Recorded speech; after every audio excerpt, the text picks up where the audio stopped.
나를 살리는 피, 나를 살리는 피, 늙게 하는 피, 위험한 피.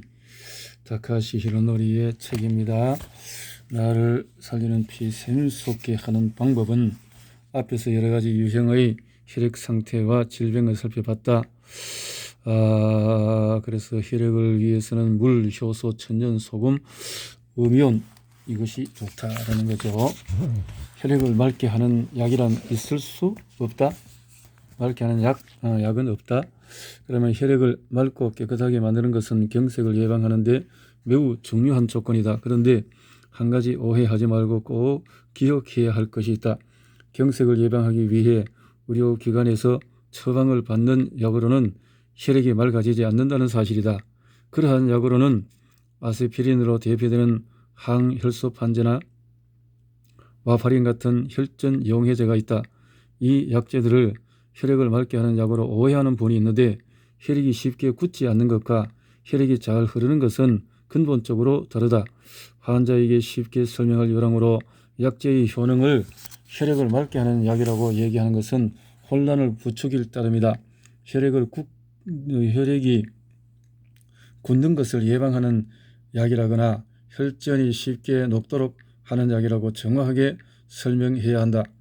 혈액을 맑고 깨끗하게 유지하려면 무엇보다 생활 습관이 중요하며 여기에 물과 효소와 음이온이 꼭 필요하다는 점을 기억하기 바란다. 아름다움을 오래도록 유지하려면 신체의 배설, 정화력을 높여 혈액을 맑고 깨끗하게 만드는 것이 중요하다. 앞에서도 여러 번 언급했던 내용이지만 한 번 더 살펴보자. 우리 신체가 여러 가지 노폐물을 몸 밖으로 배설하는 수단으로는 주로 4가지가 있다. 소변, 대변, 땀, 이 3가지는 이미 알고 있는 것이다. 또 한 가지는 잊어서는 안 되는 것이 바로 호흡이다. 배설을 좋게 하려면 먼저 식사의 내용을 개선해야 한다. 식이섬유와 적당한 양의 수분을 함께 섭취하는 것도 중요하다. 신체 내에는 소화에 필요한 효소가 충분해야 하고 장내 세균이 건강해야 한다. 이를 위해서는 가공식품을 피하고 식이섬유가 많은 식품을 충분히 먹어야 하며 또한 과식하지 말고 배는 늘 80%만 채운다. 혈액 속에 녹아있는 불순물이나 노폐물은 신장에서 분출되어 소변으로 배설된다. 그러므로 소변의 양이 적으면 혈액을 깨끗하게 유지하기 어렵다. 심부전이나 신부전 등의 예외적인 경우를 제외하고 매일 2리터 정도의 물을 마셔서 소변의 양을 일정하게 유지하도록 한다. 그런데 물을 많이 마시면 몸이 쉽게 차가워지므로 지나치게 찬 물은 먹지 않도록 한다. 또 마늘이나 생강 같은 신체를 따뜻하게 하는 식품을 충분히 먹을 필요가 있다. 무나 오크라, 참마 등은 식이효소를 풍부하게 함유하고 있어 혈액을 깨끗하게 하는 데 효과가 있다. 땀 역시 중요한 배설 수단 중의 하나다. 적당한 운동은 심폐기를 튼튼히 할 뿐만 아니라 신체를 정화하는 기능을 하므로 젊음을 유지하는 데도 효과적이다. 일주일에 사흘 정도는 신체 활동을 해야 한다. 또한 목욕이나 사우나 등으로 몸을 따뜻하게 해서 땀을 흘리는 습관도 바람직하다. 평소에는 피부 호흡을 방해하는 의류를 피하고 화장품이나 몸을 장식하는 색조, 화장 등도 절제하도록 한다. 호흡은 체내로 산소를 받아들이는 기능뿐만 아니라 배설 수단으로도 중요한 역할을 한다.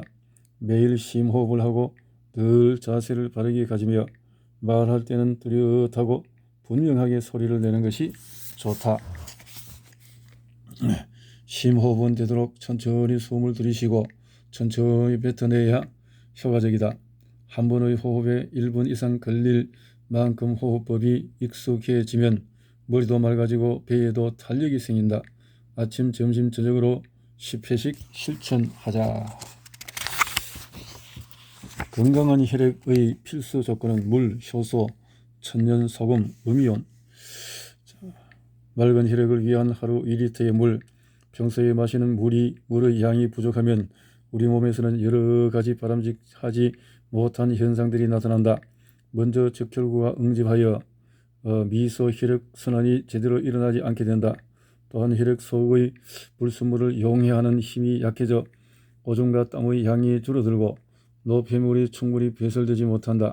심부전이나 신부전 등으로 인해 물을 제한하는 경우가 아니라면 여름철에는 하루에 2리터, 겨울철에도 하루에 1리터 정도의 물을 마실 것을 권한다. 물론 현재 운동량이나 하는 일의 성격에 따라 섭취량을 조절할 필요도 있을 것이다. 물 대신에 차나 커피, 때로는 맥주를 마시는 사람도 있는데 이런 것들은 이뇨작용이 있기 때문에 마신 양에 비해서 혈액의 흐름이 그다지 좋아지지 않는다. 순수한 물을 마시는 편이 마신 양과 소변량의 균형을 이루고 여러가지 불순물을 이용해야 하는 힘도 강해진다. 녹차와 카테킨 등은 건강에 이로운 성분이므로 적당히 마시는 것이 좋다. 좋은 물을 마시는 법. 그렇다면 어떤 물을 마시는 것이 좋을까? 예로부터 알려진 유명한 물도 요즘은 대부분 시중에서 팔고 있으므로 비교적 손쉽게 구할 수가 있다. 내가 생각하는 좋은 물의 조건은 맛이 있을 것이고 미네랄이 고루 함유되어 있을 것, 여러가지 불순물을 이용해야 하는 힘이 우수할 것, 안전할 것 등이다. 물은 신뢰할 만한 곳에서 구입하고 수원지나 무기물질 성분과 함량 등이 정확하게 표기된 것을 고른다. 그리고 구입한 물과 일반 수돗물을 비교해 보는 것도 좋다. 먼저 몇 사람에게 양쪽의 물맛을 보게 한다. 이때 어느 쪽이 구입한 물인지는 알리지 않는다. 그리고 구입한 물과 수돗물에 각각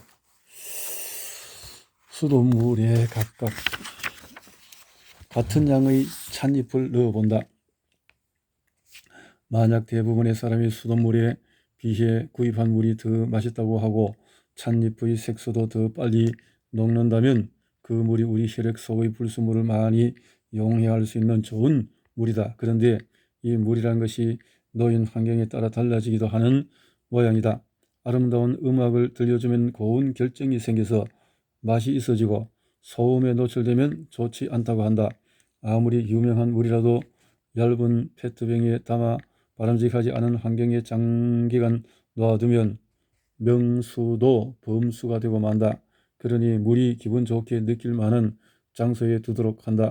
좋은 파동을 가진 양질의 숯이나 광석을 물병 주위에 깔아 놓는 것도 좋다. 수돗물은 어떨까? 수돗물은 경제적으로 부담이 적고 소독이 되어 있어 감염증을 예방할 수 있다는 면에서 안전하다. 대신 수돗물을 마실 때는 염소를 제거해야 한다. 요즘에는 고가의 정수기부터 이온 교환 수지나 광석을 이용한 간단한 기기에 이르기까지 다양한 제품이 나와 있으므로 예산에 맞춰 기능이 충실한 것을 고른다. 성능이 좋은 제품으로 불순물을 처리하면 맛있고 찻잎의 색소도 빨리 녹아 나오는 물이 된다. 한편 수돗물은 지역에 따라 수질의 차이가 있으므로 평소 사용하는 수돗물의 수원지와 수질을 알아두는 것이 좋다.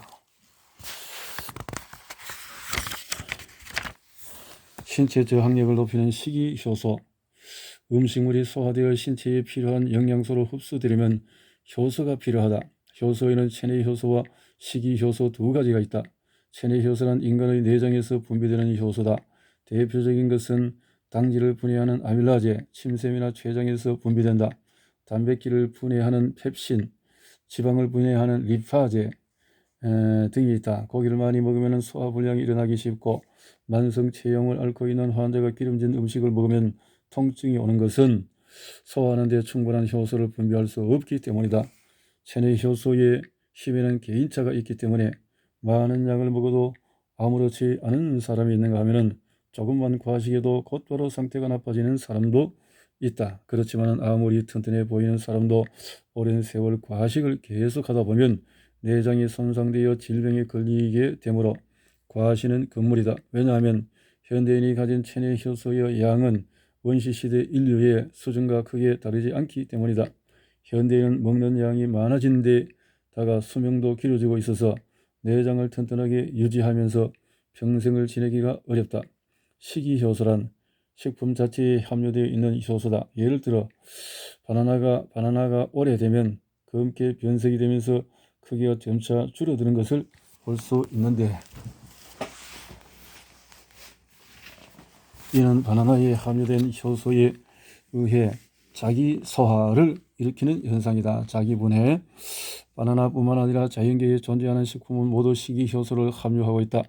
원칙적으로 단백질을 많이 함유한 식품에는 단백질 분해 효소가, 지방을 많이 함유한 식품에는 지방 분해 효소가, 당분을 많이 함유한 식품에는 당분 분해 효소가 많이 함유되어 있어서 영양분이 효과적으로 소화 분해되도록 되어 있다. 그런데 식품 중에는 스스로를 소화하는 데 쓰이는 효소 외에 여분의 효소를 함유하고 있는 것이 있다. 예를 들어 무나, 참마, 파인애플 등은 단백질 분해 효소가 풍부하게 들어있어 고기나 생선의 소화를 돕는다. 그렇다면 평소 우리가 즐겨 먹는 고기나 생선에도 단백질 분해 효소가 많이 들어있지 않을까? 사실은 그렇지 않다. 단백질 분해 효소는 동물이나 물고기의 내장에 많이 존재하는데 사실 내장을 날 것으로 먹는 일은 드물기 때문이다. 에스키모인들은 순록의 내장도 날 것으로 먹는다는 이야기를 들은 적이 있는데 여기에는 귀중한 단백질원을 낭비하지 않을 뿐만 아니라 단백질 분해 효소도 함께 섭취한다는 의미가 있지 않았을까? 내장을 같이 먹는다. 내장 속에 효소가 있다. 분해 효소가 있다. 식이효소가 부족한 현대인의 식사. 효소는 열에 약하기 때문에 조리 과정에서 쉽게 파괴된다. 인스턴트 식품이나 과자 등에는 식이효소가 들어있지 않다. 식품의 유통 범위가 넓어지면서 식중독 방지를 중시한 나머지 현대인의 식품은 잘 부패되지 않아 안전성은 높지만 반면에 식이효소가 함유되어 있지 않아 결국에는 신체에 해가 될 수 있는 위험성을 내포하고 있다. 식이효소가 부족한 식품만 먹다 보면 음식물의 소화, 분해 과정의 대부분을 체내 효소에 의존해야 한다. 그러나 많은 양의 식품을 처리할 만큼 체내 효소에 여유가 있는 것은 아니다.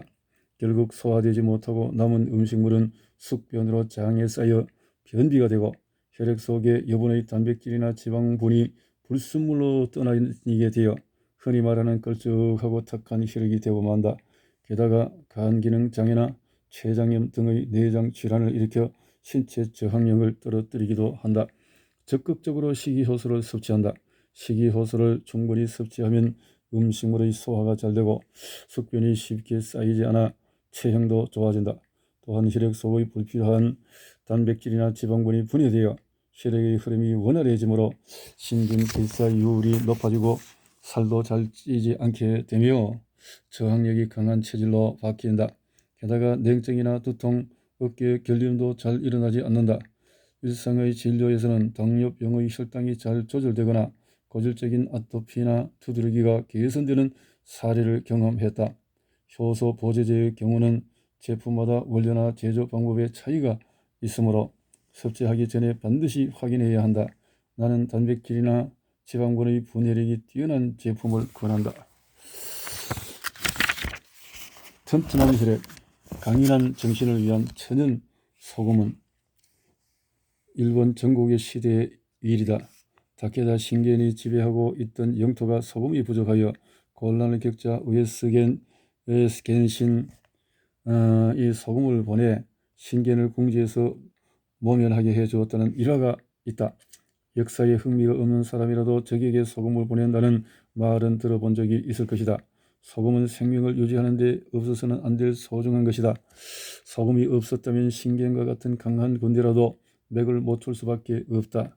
이러한 소금을 이용했더라면 우에스기 겐신은 다케다 신겐을 이겼을 것이며 역사적으로 오다 노부나가의 천하는 없었을 것이라는 말도 있다. 하지만 겐신에게는 인간의 생리를 이용한 야비한 수단으로 평생의 숙적을 궁지에 빠뜨리는 것이 도저히 내키지가 않았다.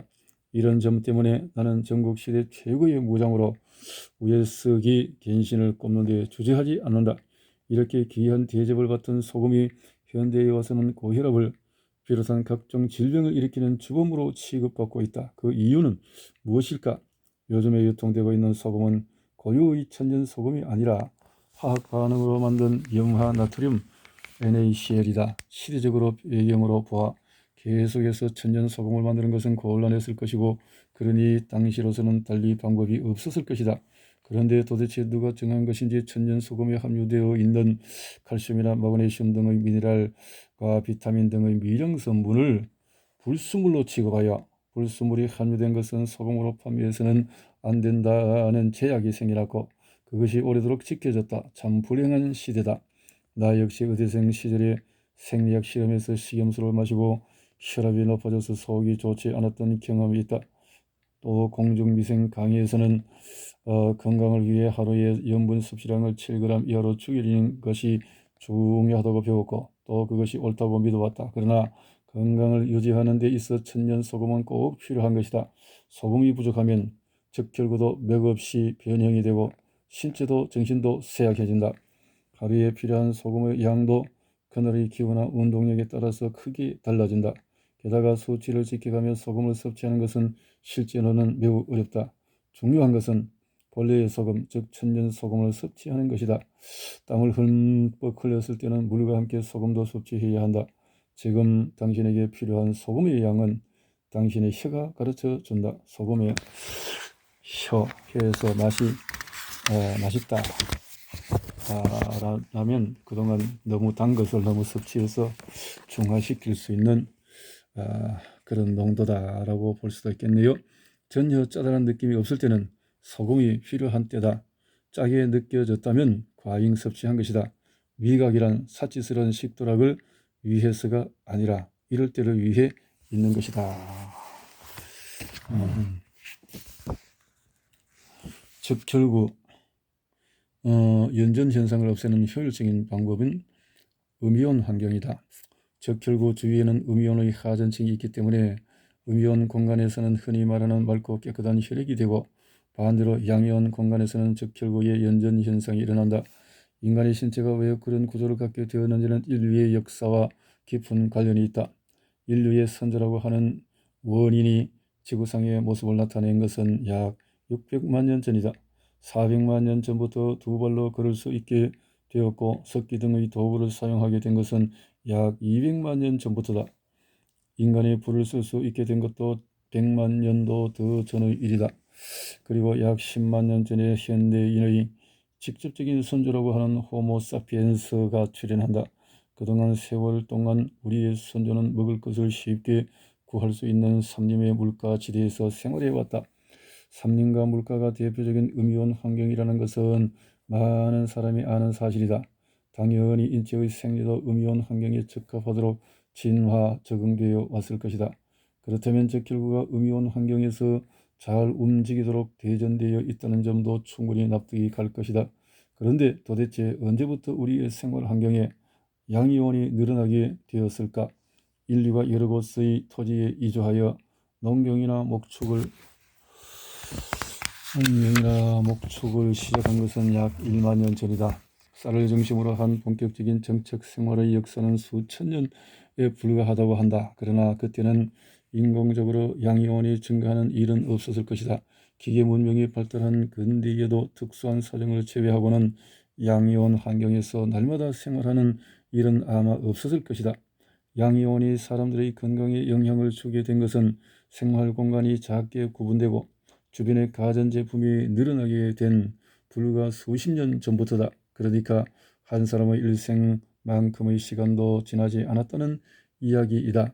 600만 년이라고 하는 까마득한 세월에 비한다면 찰나에 불과한 짧은 시간이다. 그 짧은 시간에 인간의 신체 구조가 양이온 환경에 적응할 수는 없을 것이다. 오히려 음이온 환경에 적응된 구조가 불리하게 작용하여 신체의 불쾌 증상을 일으키고 있다. 그럼에도 불구하고 최근 몇 년 동안 휴대전화나 컴퓨터가 저연령층에까지 보급되면서 우리는 하루의 대부분을 양이온 환경에 노출되고 있다. 양이온 환경과 공격적인 성향, 이온 환경은 인간 외의 동물의 건강과도 관계가 깊다고 한다.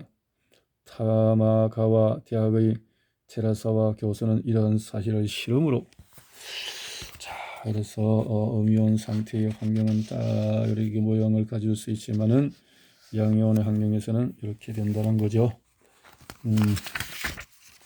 그래서 테라사 교수는 이온 환경이 생태계에 미치는 효능을 알아보기 위해서 질을 이용해 실험을 했다. 실내 이온 환경을 개선하는 공법을 연구 개발하고 있는 어느 기업의 어댑터 시스템을 이용하여 음이온 환경이 생태계에 바람직한 환경이라는 사실을 확인하려는 것이었다. 그는 실내가 양이온 환경일 때 쥐가 어떤 반응을 보이는지 알기 위해 지중해 매설한 어댑터와 사육실과의 배선을 반대로 한 상태에서 레트를 사육했다. 그 결과 모든 쥐가 서로 싸워서 죽일 만큼 흉포해졌다고 한다. 배선을 원래대로 되돌려서 실내를 음이온 환경으로 만들자 쥐는 다시 얌전해지고 건강 상태도 눈에 띄게 좋아졌다고 한다. 이 이야기를 들었을 때 나는 참을성이 없고 쉽게 화를 내는 요즘 아이들이 떠올랐다. 총명하고 판단력이 뛰어난 인물을 칭찬할 때 쓰는 기레루라는 단어가 이제는 위험한 인물의 성격이나 성향을 가리키는 말로 바뀌었다.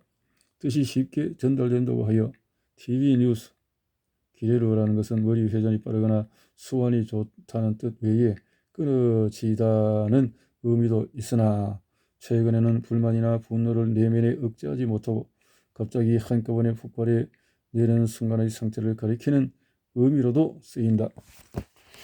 아나운서조차 이 기레루라는 말을 함부로 사용하는 요즘의 세태를 보니 인간도 기계처럼 갑자기 스위치가 뚝 끊어져서 고장이 나도 당연한 일로 받아들여질까 무섭다. 평소에 신체적으로나 정신적으로 건강하던 아이가 갑자기 폭발하듯이 공격적인 행동을 하는 일은 없을 것이다. 그때까지 조금씩 상처를 입어온 사실을 누구 하나 알아채지 못했기 때문에 아이의 행동이 돌발적이고 충동적으로 보였을 뿐이다. 아이들이란 본래 낮에는 숲이나 강에서 실컷 뛰어놀고 해가 지면은 잠자리에 드는 생활 속에서 쑥쑥 자라야 정상이다.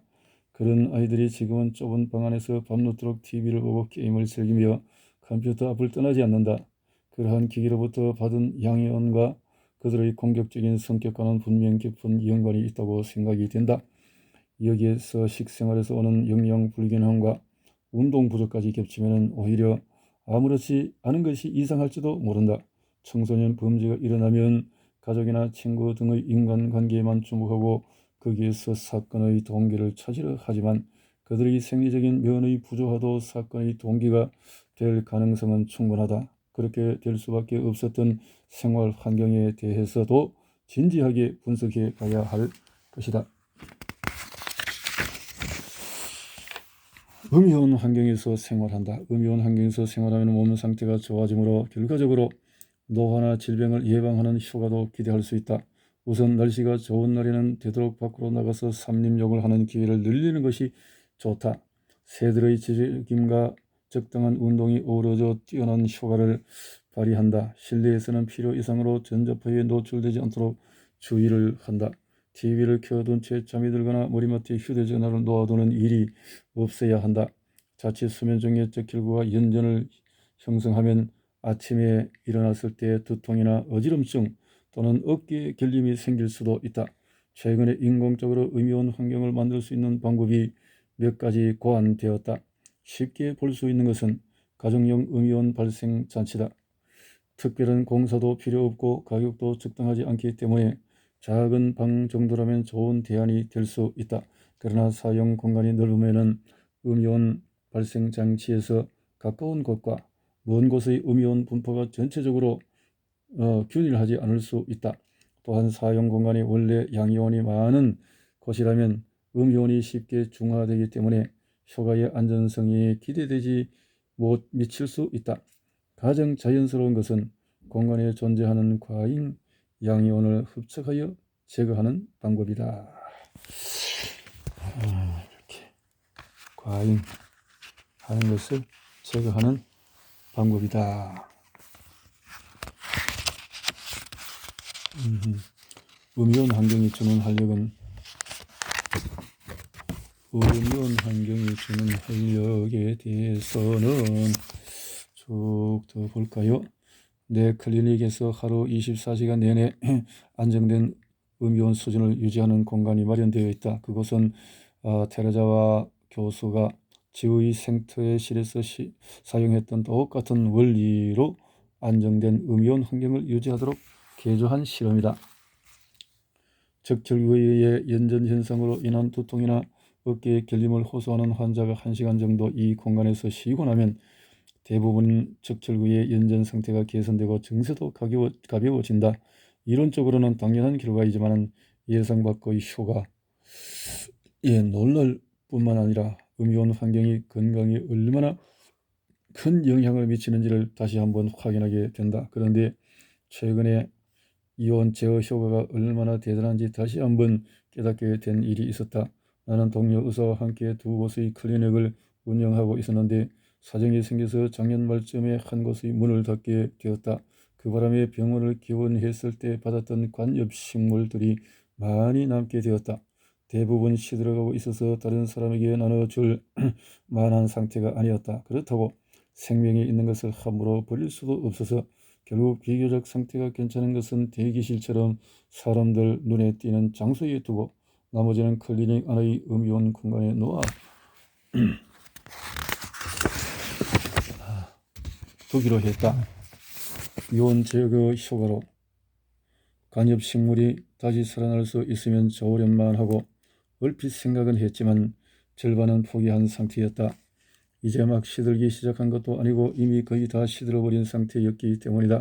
게다가 음이온 공간에는 이온 제어를 위한 특별한 장치는 있지만 겨울에는 볕이 잘 들지 않고 환기도 잘 되지 않는 편이었다.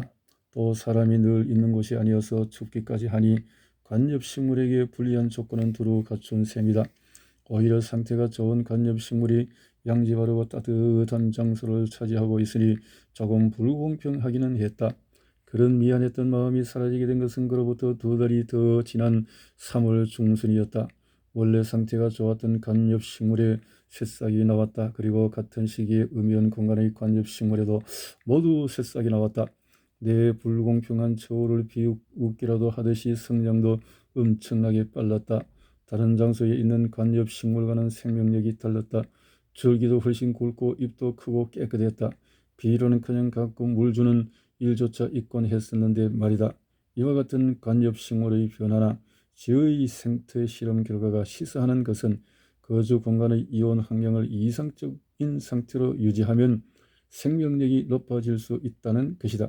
음이온 공간의 벽과 천장에 도포한 활성충 메탄에서 나온 파동 에너지도 추가적으로 좋은 영향을 주었을지 모르지만 어찌 되었건 그런 효과는 우리 인간에게도 적용될 수 있을 것으로 생각이 된다. 그런 공간에서 매일 생활한다면 젊음과 건강을 오래도록 지킬 수 있고 아이들도 무럭무럭 자랄 수 있을 것이다. 물론 체험 결과의 데이터를 모으는 작업이 지금부터 이루어져야 하지만 현 단계에서 예상할 수 있는 것은 병실의 이온 환경을 정비하면 질병이나 상처가 빨리 회복되지 않을까 하는 것이다. 건강기능식품도 때로는 필요하다. 최근 건강기능식품의 인기가 대단하다. 해마다 앞을 다투어 유행하는 상품이 바뀌고 있다. 건강기능식품의 구매 형태도 다양하다. 주변을 권유로 복용하기 시작한 사람도 꽤 있는 듯하다. 그러나 건강식품은 유행이나 남이 권한다고 해서 먹는 것이 아니다. 식품에 건강이라는 이름이 붙어 있지만 자신의 몸 상태에 맞춰 섭취하지 않으면 아무런 효과가 없고 반대로 자기 몸에 맞지 않는 것을 계속 먹다 보면 결국 부작용으로 몸에 이상을 초래한다. 그렇다면 건강식품은 아예 먹지 않는 것이 좋을까? 꼭 그렇지만은 않다. 현대 사회의 특성을 고려할 때 건강식품은 필요 없는 사람보다는 오히려 필요한 사람이 훨씬 많을 것이다. 이렇게 건강식품에 대해서는 당연히 건강식품이 지금 필요한 시대가 되어졌죠. 다당뇨 등등등등등 이런 것이 필요하다라는 거죠. 자, 마치는 글에서 지금까지 혈액 상태를 보고 이렇게 현대학에 발전되어가는 속에서 건강 활력 있는 삶을 살기를 바란다는 내용이고 옹균이는 우리가 아이가 뛰어다다가 이제 자 이렇게 이런 내용들을 보게 되어졌다라는 거죠.